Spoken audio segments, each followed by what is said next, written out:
The only 3 exercises you truly need can transform your strength, balance, and mobility in as little as 15 minutes a day. The common belief that you must spend hours in a gym doing dozens of exercises is not just wrong, it's often counterproductive. From a clinical perspective, what most people get wrong about fitness after 50 is the idea that you have to do everything. Intense cardio, heavy weights, stretching, balance work. This information overload is overwhelming and is a primary reason why people fail to remain consistent. However, the biggest mistake people over 50 make has nothing to do with exercise selection. It's about expectations. Stiff mornings become accepted as normal. Avoiding the stairs is seen as a smart choice. You start to internalize the idea that this is just how it is now. Medically speaking, this is a dangerous self-fulfilling prophecy. Every time you lower your physical expectations, your body adapts downward to meet them. When you accept a limitation, you stop challenging the muscles needed to overcome it, which leads to sarcopenia, or age-related muscle loss, and the limitation becomes your physical reality.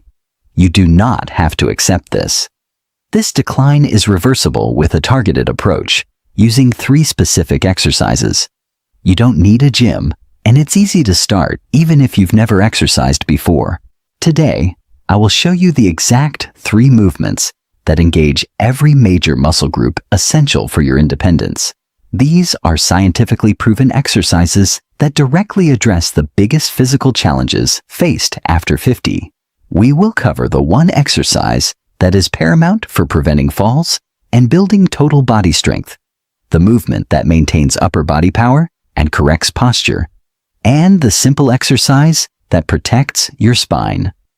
More than that, I will show you precisely how to modify each one based on your current ability and how to recognize the physical cues that tell you when it's time to progress. Let's begin with the single most important movement for functional longevity. It's an action you already perform countless times daily, but its proper execution is the cornerstone of physical independence. I'm talking about the squat. Every time you sit and stand, you perform a squat. The issue is, as sarcopenia progresses, we begin to cheat the movement. We use momentum or push off with our hands, meaning the primary muscles, the quadriceps, hamstrings, and especially the glutes, are no longer being properly stimulated. This creates a dangerous cycle. The muscles weaken, the movement becomes more difficult. We avoid it or compensate further, and the muscle atrophy accelerates. This is why the squat is non-negotiable. It directly strengthens the largest muscle groups in your body, which act as the engine for almost everything you do. Beyond just muscle, the squat is a crucial activity for maintaining bone density. As a weight-bearing exercise, it sends a mechanical signal to the cells in your hips and spine to build new bone tissue, which is our most effective natural defense against osteoporosis and fractures. It also fine-tunes your nervous system, improving the communication between your brain and your muscles. This sense, called proprioception, is what allows you to instantly correct your balance and prevent a simple trip from becoming a serious fall. The beauty of this exercise is its accessibility. The starting point for most people should be the chair squat. Using a sturdy chair, sit on the edge with your feet planted firmly, about hip-width apart. Lean forward slightly and, without using your hands, drive through your heels to stand up. Then, with absolute control, slowly lower yourself back down to a seated position. This slow, controlled descent is just as important as the ascent for building strength. Aim for 10 repetitions, 2 to 3 times per day. When you can easily perform 15 chair squats in a row without feeling winded or using your hands, your body is signaling that it has adapted. This usually takes about 2 to 4 weeks of consistent practice. The next step is the bodyweight squat. You will now perform the same movement without the chair. Stand with feet shoulder width apart. Initiate the movement by pushing your hips back as if sitting in a chair, keeping your chest up. Go down as far as is comfortable, then drive through your heels to stand. The goal here is perfect form. When you can perform 12 to 15 bodyweight squats and feel you could do more, you are ready for the next level. This is where you can add resistance by holding a light weight at your chest, a variation called the goblet squat. A small dumbbell or even a water bottle will suffice. Remember, the key is progression, not perfection. Starting with a chair is the intelligent first step in rebuilding your body's foundation.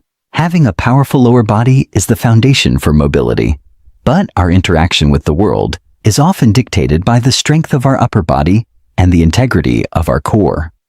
Pushing open a heavy door, lifting groceries, or, most critically, being able to push yourself up from the ground after a fall. These actions all depend on upper body strength. This is where our second fundamental movement comes in, the push-up. The push-up is perhaps the most scalable exercise in existence, and its benefits for maintaining functional strength after 50 are immense.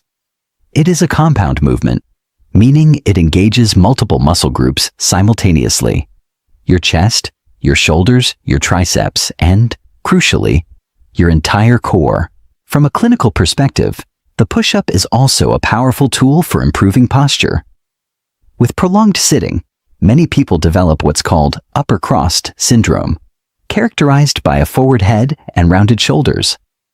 The push-up strengthens the very muscles that counteract this posture, helping to pull the shoulders back and align the spine, which can alleviate chronic neck and upper back pain. A proper push-up isn't just an arm exercise. It's a moving plank that teaches the body to remain stable and integrated. Just as with the squat, we begin at a level that is appropriate for you. For most people, this is the wall push-up. Stand arm's length from a wall. Place your palms flat against it at shoulder height, slightly wider than your shoulders. Keeping your body in a straight line from head to heels, lean in by bending your elbows and then press back. This builds the movement pattern with minimal load. When you can easily complete 15 to 20 wall push-ups without your arms feeling fatigued, it's time to increase the challenge.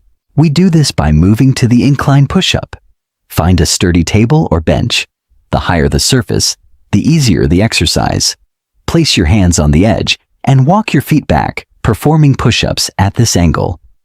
When you can do 12 to 15 incline push-ups on a surface that's about waist high, start looking for lower surfaces, gradually working your way down over several weeks. Eventually, you may progress to the floor. The knee push-up is an incredibly effective version that provides most of the benefits of a full push-up with less stress on the shoulder joints. From your hands and knees, create a straight line from your knees to your head. Lower your chest toward the floor and press back up. Honestly, for the majority of people over 50, mastering the knee push-up is a monumental achievement and provides all the upper body strength necessary for a high quality of life. Perfect form beats high reps every single time. The push-up demonstrates how your upper body and core must work together. This brings us to our third and final movement, which isolates that core stability. This brings us to the plank. This might look simple, but it's an incredibly powerful exercise for building the kind of core strength that protects your spine. Your core isn't just your abs. Medically, we view it as a cylinder of muscles that supports your entire torso. A strong core is critical for preventing back pain, improving balance, and making every other movement safer and more effective. Unlike crunches, which involve repetitive flexing of the spine, the plank trains the core for its primary function, to resist movement and create stability. This is far more relevant to daily life and much safer for the discs in your lower back. We begin with the most beginner-friendly version, the wall plank. Stand an arm's length from a wall. Place your forearms against it and hold this position, keeping your body straight. Start with a hold of 10 to 15 seconds. When you can hold a wall plank for 45 to 60 seconds without losing form, it's time to move on. Just as with the push-up, we will then do an incline plank. Find a sturdy surface like a couch or bench, place your forearms on it, and hold a straight line from head to heels. Start with 15 to 20 seconds. Once you can hold this position for a full minute with rock-solid form, you're ready for the floor. The knee plank is where most people will find the perfect level of challenge. Drop to your knees and forearms on the floor, creating that straight line from your knees to your head. Holding a perfect knee plank for 30 to 45 seconds is a sign of excellent, functional core strength. Mastering the knee plank is a massive victory and will give you all the core stability you need for daily life. The full plank on your toes and forearms is the final progression, but it is not a requirement. A rock-solid knee plank is far more beneficial than a full plank with a sagging back. Never sacrifice form for duration. Now, let's put this all together into a simple, effective routine. Your workout days are Monday, Wednesday, and Friday. On these days, you'll perform 2 sets of each exercise. Start with your squats, doing 8 to 12 reps of your current version. Next, move to your push-ups for 5 to 10 reps. Finally, finish